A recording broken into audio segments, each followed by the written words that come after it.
Hey everyone, welcome back. And in this video, let's explore something interesting, something new this time. That is why some websites actually are faster to load and why some websites are really slow to load on your computer. We're going to be covering a few reasons, few things under the hood which you can take a look at when you're even visiting those websites to actually understand what's the bottleneck. If you're new here, make sure you leave a like, subscribe to the channel and hit the bell icon. This is free of cost and helps the channel grow. So whenever you load a website, there are a few things which happen under the hood, starting the very first thing being the DNS resolution of the website which you're visiting. So let's say if we take example of codedamn.com, and if I open the networks tab over here, and let's say if I disable the cache and refresh this, you're going to see when I switch to all, you're going to see there's a lot of requests going on, right? A lot of things going on under the hood. But this is where all of your performance issues or performance, faster performance benefits also lies. So you see, the first thing which happens when you open a website like codedamn or any other website in general is the request to the website itself, the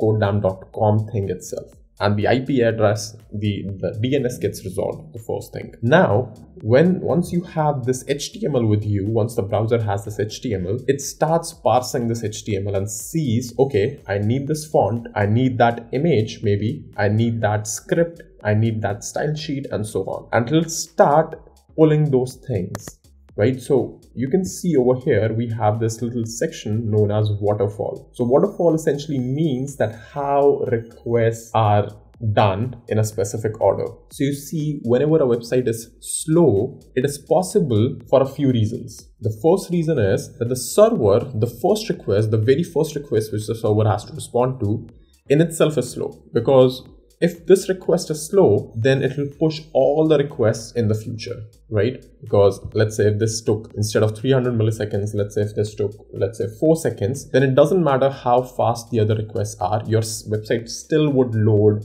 in no less than 4 seconds. So the first thing you can do as a developer is make sure that your time to first byte, this metric is called TTFB, time to first byte, is smaller, right? So the obvious thing now is that how do you make it smaller? Well, if you think about this, the first request is just the HTML content of the website itself, right? So it's best if you can statically generate it and put it on CDN somewhere, because when you're pulling a file from CDN, it's possible that you pull it from the closest location in the world where you are situated. So that will decrease the latency. It is again a good idea for you to pre-compute and pre-generate the pages. But I mean, that's again has been proven a little wrong by frameworks like Remix, because Next.js uses this approach of static site generation and, using CDNs and everything. Remix uses a different approach where it actually computes on every request, but it distributes your compute layer around the world. So that's a different story. But generally, this would be a much faster request. The first request would be a much faster request if this is a CDN file. If this is a file which is just sitting over there, you open codedamn, this file gets served from the CDN. In our case, this is from CloudFront, and you just get a hit from the cache. So that's just super fast. And I'm using a VPN, that's why it says San Francisco right now, but it will be closer to whatever your location is. All right, so once you have done this request optimization, the next thing you have to focus on is basically how this waterfall looks like. And what you want is that by the time this waterfall ends, or when this waterfall ends, you haven't spent a lot of time. So essentially you want to parallelize a lot of requests, right? So you see over here that all of these requests started at a single instance in a way. Obviously these were queued for some time, so that's fine, but these requests started at a single place. That means the moment this document was downloaded, your browser fired 1, 2, 3, 4, 5, 6 requests immediately that, hey, I need this style sheet, I need these 5 scripts, let's go. Then there were a few things which were fetched from the memory cache, so that's fine. Then these requests were also, just fired up directly, and the browser queues sometimes if it has sent a lot of requests. Obviously the browser cannot do all the requests parallelly, so that's fine. But you can see over here that it sends all the requests, or at least considers sending all the requests at this point. So you want your waterfall to be as much parallel as possible, because when it is parallel, that means you're fetching resources in a parallel fashion. That That increases your website speed, that increases your website's performance, because you now are actually fetching a lot more things in a smaller time. But you can see that still this 300 millisecond hit is the thing where nothing else fetches except for, you know, the main website document itself. Now, frameworks like Remix go one step further, and there's a way to actually, within the response headers of this, to specify to the browser that, hey, I also want to fetch all the other things. So frameworks like Remix can in fact technically start fetching your waterfall all the way from time 0 once this response comes back. So that's a great thing, but that's obviously not possible if you're using a static site generation thing like Next.js, right? Because if you are just having a file which is sitting on S3 or CloudFront, then you cannot return custom headers like that, custom dynamic headers. So that's another thing which I've observed. But once you have this request over here, and this contains the HTML, that's for the most part all the user would see for the initial few milliseconds or seconds, right?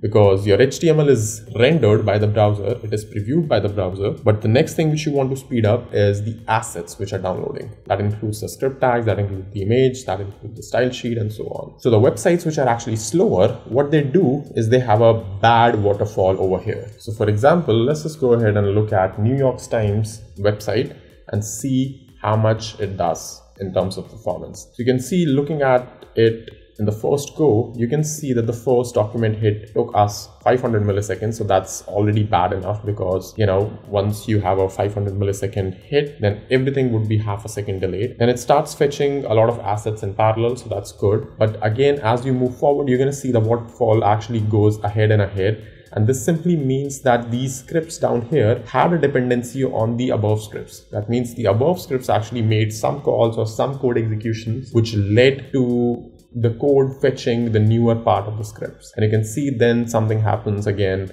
This is basically service workers, so that doesn't count a lot. But again, this is not a bad example. I guess it could be improved definitely, but you will find websites where it'll basically be a disaster in terms of waterfall. So it'll be the worst case is that you have one dependency, then another one, then another one. So it's a staircase waterfall, and you don't ever want that on your website. A staircase waterfall is the slowest thing that could ever happen to your website. So yep, I mean, as a backend developer, you have a few things in your hand, you have a few things in control. The time to first byte is till a certain extent in your control. You can optimize your servers, you can optimize your networks, you can move to CDNs, you can do all that stuff. You can also optimize how your assets are fetched. That largely depends on the framework choice which you have taken. If you have a framework, if you don't have a framework, that's a different story. Then you can go all into details and nits and grits of things. But yeah, I mean, once you optimize the waterfall, the next step is obviously optimizing the size of the files, because the smaller the file size is, the better and the faster it will be fetched. And the final step, I believe, is actually eliminating the dead code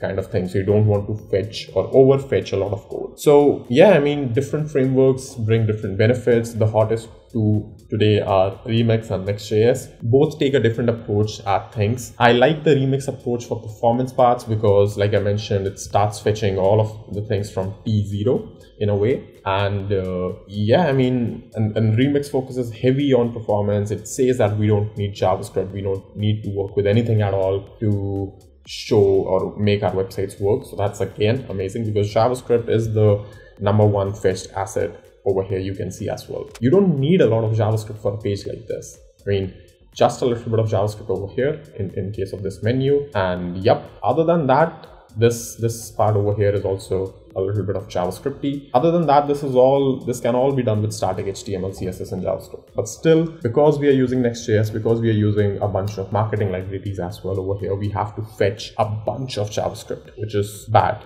over here also. But yep, that's how things work, at least for now, with Next.js and all these frameworks. Hopefully that will improve in future. But yep, that's how you can work around your way of figuring out what is the slowest asset or slowest blocking thing on a website, on our website or any other website. So that is all for this one. I'm gonna see you in the next video really soon. Make sure you hit a like and subscribe to the channel if you like this video. I'll keep pushing content like this. If you're still watching this video, make sure you comment down in the comment section, I watched this video till the end. Also, if you're not part of codedamn's Discord community, you're missing out a lot on events which we organize on a weekly basis to code. You already know the drill. Make sure you like the video, subscribe to the channel if you haven't already, and thank you so much for watching.